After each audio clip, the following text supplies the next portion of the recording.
अस्सलामुअलैकुम। Welcome to ops in gynaecology. आज की वीडियो में हम मोस्ट इम्पॉर्टेंट टॉपिक को डिस्कस करेंगे जो एग्जाम से रिलेटेड भी बहुत इम्पॉर्टेंट है, प्लासेंटल एब्नॉर्मेलिटीज। प्लासेंटा क्या होता है? प्लासेंटा का स्ट्रक्चर, प्लासेंटा का जो डेवलपमेंटल स्टेजेस हैं, प्लासेंटा के फंक्शंस, ये सब बहुत इम्पॉर्टेंट है और ये हम यूनिट थ्री में डिस्कस कर चुके हैं। आपकी यूनिट थ्री का टॉपिक है development of fetus and placenta. तो प्लासेंटल एबनॉर्मेलिटीज आती हैं डिफरेंट टाइप्स की। तो आज हम इस वीडियो में पूरी प्लासेंटल एबनॉर्मेलिटीज जो जो होती हैं वो सब हम डिस्कस करेंगे, पढ़ेंगे। चैनल को वीडियो को पूरा देखना, स्किप नहीं करना। वीडियो को लाइक करें, चैनल को सब्सक्राइब करें, बेल आइकन को प्रेस करें ताकि आने वाली वीडियोस की नोटिफिकेशन आपको मिलती रहे। डेफिनेशन देखिए अगर हम के प्लासेंटा एबनॉर्मल क्या होता है। Placental abnormalities are condition in which the placenta has abnormal position, attachment structure और function leading to maternal and fetal complication. जैसा कि हम जानते हैं कि प्लासेंटा मेन वो ऑर्गन है, टेम्पररी ऑर्गन, जिसकी वजह से बच्चा माँ से न्यूट्रिशन और ऑक्सीजन को रिसीव करता है। अगर प्लासेंटा ना हो तो बच्चा ग्रो नहीं कर पाता कभी भी। तो प्लासेंटल एबनॉर्मेलिटीज में वो कंडीशन होती है जिसमें या तो प्लासेंटा अपनी गलत पोजीशन पर इम्प्लांट हो जाता है, या प्लासेंटा की जो अटैचमेंट है वो एबनॉर्मल हो जाती है, या प्लासेंटा का स्ट्रक्चर या उसका फंक्शन एबनॉर्मल हो जाता है। इनमें से कोई भी एबनॉर्मेलिटी आएगी तो वो क्या लीड करेगी? माँ और बच्चे दोनों के लिए कॉम्प्लिकेशंस अराइज करेगी। तो हम प्लासेंटा की एबनॉर्मेलिटीज की टाइप्स को देखेंगे, उसकी अटैचमेंट की स्ट्रक्चर, फंक्शन, पोजीशन, हर एक के अकॉर्डिंग हम इनकी टाइप्स को और कंडीशंस को समझेंगे कि क्या कंडीशंस होती हैं। सबसे पहले क्या है? One, abnormalities of placental position. Placenta की पोजीशन अगर एबनॉर्मल जगह पे है तो वो कौन सी कंडीशन में होता है? वो प्लासेंटा प्रीविया में होता है। नॉर्मली प्लासेंटा को कहाँ होना चाहिए? फंडस में होना चाहिए। लेकिन अगर प्लासेंटा अपनी फंडस एरिया को छोड़ के नीचे लोअर सेगमेंट पर इम्प्लांट हो जाए तो वो उसकी एबनॉर्मल पोजीशन होती है, प्लासेंटा प्रीविया, जो माँ और बच्चे दोनों के लिए कॉम्प्लिकेटेड होती है। नंबर 2 पर है एबनॉर्मेलिटीज ऑफ प्लासेंटल अटैचमेंट। मतलब कि प्लासेंटा ने अटैच होना है। हमने डेवलपमेंट ऑफ प्लासेंटा में पढ़ा था कि प्लासेंटा जो है अटैच होगा एंडोमेट्रियम की लाइनिंग के अंदर अंदर। ये आपके पास यूट्रस है, ये एंडोमेट्रियम है, ये पेरीमेट्रियम है, ये मायोमेट्रियम है, ये एंडोमेट्रियम है। एंडोमेट्रियम की हमने कहा था कि बेजल लेयर होती है, डेसिडुआ बेजेलिस है।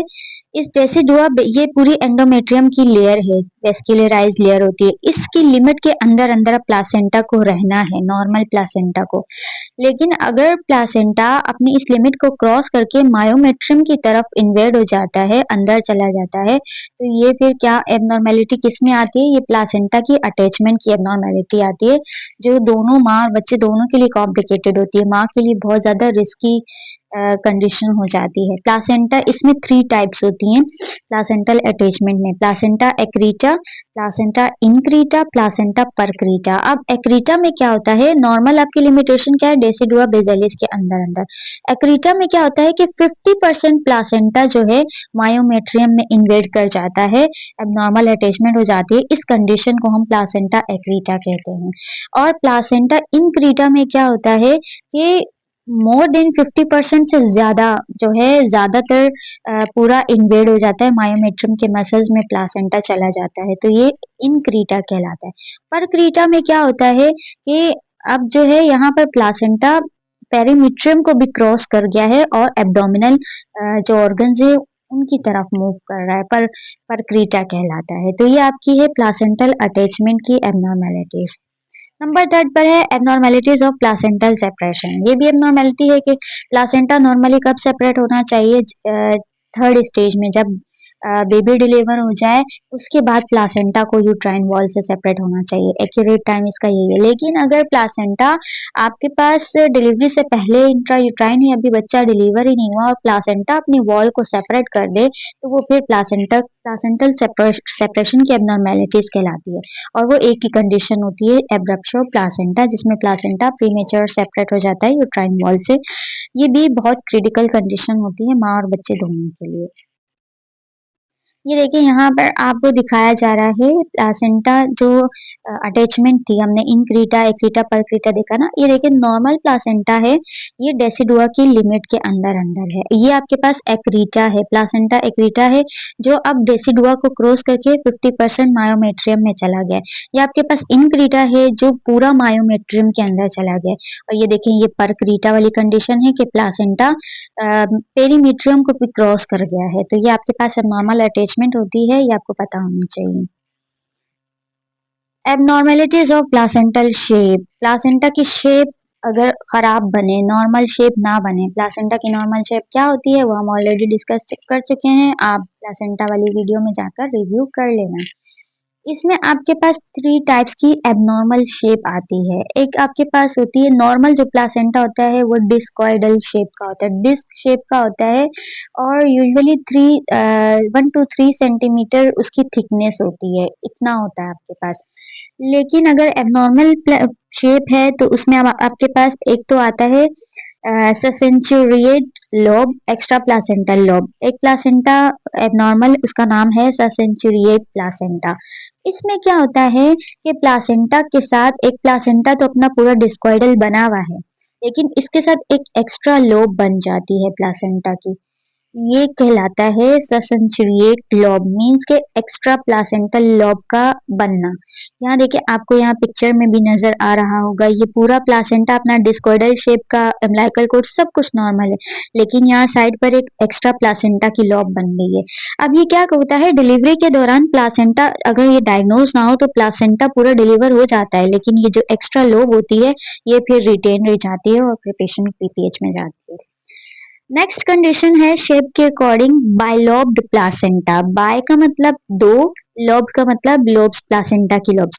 इसमें क्या है, प्लासेंटा तो अपने स्ट्रक्चर के अकॉर्डिंग पूरा बना हुआ था, ये पूरा प्लासेंटा बना हुआ था, लेकिन दो लोब्स में डिवाइड हो गया।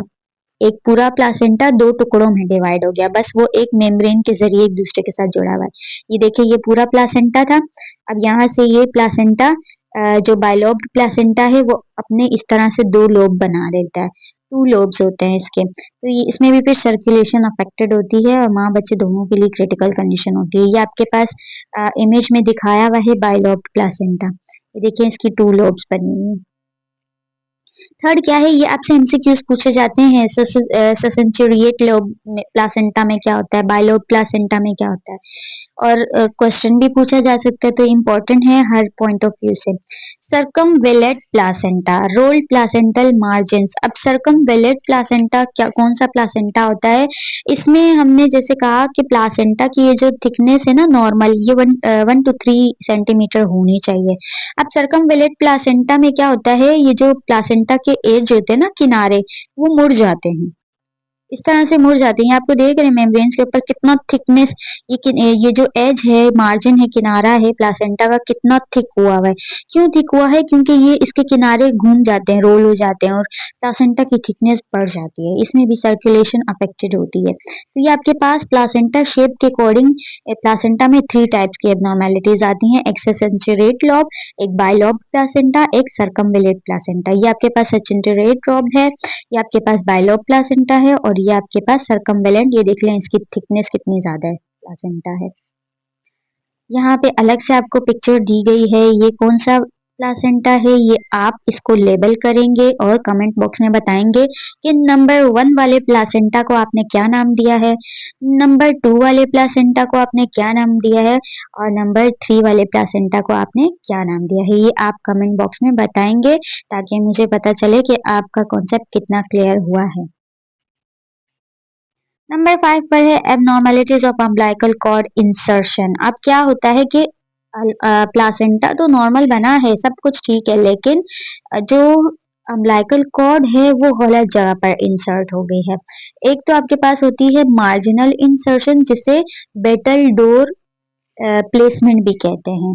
अब इसमें क्या होता है, आपके पास मार्जिनल इंसर्शन में आपका जो प्लासेंटा होता है ना, ये प्लासेंटा है, यूजुअली इसके मिड में होती है ना अम्बिलिकल कॉर्ड, इस तरह से अटैच होती है प्लासेंटा के। लेकिन मार्जिनल इंसर्शन, जिसे बेटल डोर प्लासेंटल इंसर्शन भी कहा जाता है, इसमें जो अम्बिलिकल कॉर्ड है वो प्लासेंटा के एज किनारे के साथ आके जुड़ जाती है, सेंटर के बजाय किनारे के साथ आकर, एड्ज किनारे के साथ आकर जुड़ जाती है। और ये स्ट्रक्चर होता है जो टेनिस बॉल खेलते हैं ना टेनिस की तरह, तो ये इसका स्ट्रक्चर फिर उस तरह बन जाता है, इसीलिए इसे बेटल डोर प्लासेंटा कहा जाता है। और नंबर 2 पर क्या है कि velamentous insertion, vessels pass through membranes. अब वेलामिनेटस इंसर्शन में क्या होता है कि अम्बिलिकल कॉर्ड भी अपनी नॉर्मल जगह पर है, प्लासेंटा भी सही है। अब क्या होता है कि जो मैटरनल ब्लड वेसल्स होती है ना, वो ब्लड वेसल्स माँ और बच्चे दोनों की ब्लड वेसल्स हो सकती हैं। जब ब्लड वेसल्स होती हैं वो प्लासेंटा के साथ डायरेक्ट कनेक्ट नहीं होती, वो उनका कनेक्शन डायरेक्ट बन जाता है किसके साथ, मेम्ब्रेन्स के साथ।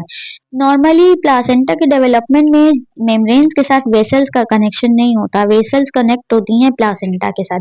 अब वेलामिनेटस इंसर्शन में जो लोब ब्लड वेसल्स अम्बिलिकल कॉर्ड से आ रही होती हैं वो डायरेक्ट कनेक्ट हो जाती हैं मेम्ब्रेन्स के साथ। यहाँ पिक्चर में आप देखिए मेम्ब्रेन्स के अंदर आपको ब्लड वेसल सप्लाई दिखाई दी है। वो जो है क्रिटिकल कंडीशन है। इसमें क्या होता है कि बच्चे का इंटरनली ब्लड बहुत लॉस हो रहा होता है, क्योंकि डायरेक्ट कनेक्ट नहीं है प्लासेंटा से, मेम्ब्रेन से गुजर के जा रहा है, तो बच्चे में हेमरेज का रिस्क बहुत बढ़ जाता है। तो ये आपके पास अम्बिलिकल कॉर्ड का इंसर्शन स्ट्रक्चर ठीक है, सब ठीक है, लेकिन अम्बिलिकल कॉर्ड ने जहाँ इंसर्ट होना है सेंटर में, इंसर्शन में दो चेंजेस आपके पास है। एक आपके पास मार्जिनल इंसर्शन है, एक आपके पास वेलानिमेटस इंसर्शन है। आई होप ये आपको क्लियर हुआ होगा। अब यहाँ पर भी आप कमेंट बॉक्स में बताएंगे कि नंबर 1 में ये वाला जो इंसर्शन है ये कौन सा है और ये नंबर 2 वाला इंसर्शन कौन सा है। Abnormalities of placental size number 6 पर है, प्लासेंटा के साइज भी एबनॉर्मल होता है। या तो प्लासेंटा बहुत छोटा बन जाता है, स्मॉल प्लासेंटा, जिसकी वजह से फिर क्या होता है आईयूजीआर और प्रीएक्लेम्पसिया जैसी कॉम्प्लिकेशंस आती हैं।